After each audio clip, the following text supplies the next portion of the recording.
ఈరోజు రాజకీయం పులుముకొని మాట్లాడుతూ ఎందుకయ్యా అవసరమా? ఒక పవిత్రమైనటువంటి గుడిలో దైవ సంకల్పంలో అంటే నిర్మూలమైనటువంటి ఆంజనేయ స్వామి శక్తి ఏమో తెలుసా? పవిత్రమైనటువంటి బ్రహ్మదేవుని యొక్క శక్తి కలిగినటువంటి వాడు. అలాంటి దేవుని ముందర నువ్వు అక్షాల నేను ఎమ్మెల్యే అవునా? ఎవరు కాదన్నారు? నీకు చేతనేదిక్క నువ్వు ఎమ్మెల్యే అయితే అంటే మేము చూసుకుంటా చేతులు కట్టుకొని కూర్చుంటావా? ఏమయ్యా తొడగొట్టి మీ సముద్రంగా తెచ్చి ఈ కార్యకర్తలకుంది నాయకత్వాన్ని వహించే వానికి మేము ఎప్పుడైనా కూడా నిజస్వరూపంగా ముందుకు నిలుస్తాం, ఎంతటి వారినైనా. అందులో ఈరోజు జరుగుతున్నటువంటి పరిస్థితి ఏం తెలుసా?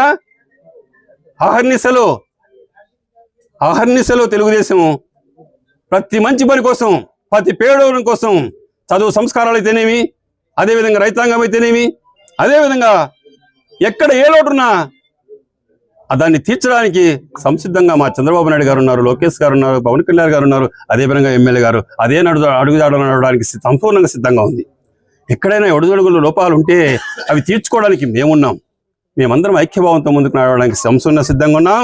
ఏ ఒక్క ఎంపీటీసీని కానీ సర్పంచ్ని కానీ గెలుచుకోవడానికి ముందు ఆలోచించేయి. నువ్వు ఎమ్మెల్యేని కాదు, ఎప్పుడైతే ఎమ్మెల్యే చూస్తా రా రంగంలోకి. నీ చేతనైతే ఇప్పుడు చెప్తున్నా, తెలుగుదేశం తొడగొట్టి మీసం దిగి మరే సంపూర్ణంగా తెలుగుదేశం విజయాన్ని సాధించి ఈ సింగనమల నియోజకవర్గం నుంచి ఎమ్మెల్యేను పంపించి చంద్రబాబు నాయుడు మరోసారి ముఖ్యమంత్రిగా చూస్తామని కూడా ఈ సభాముఖంగా తెలియజేస్తూ సెలవు తీసుకుంటున్నాం.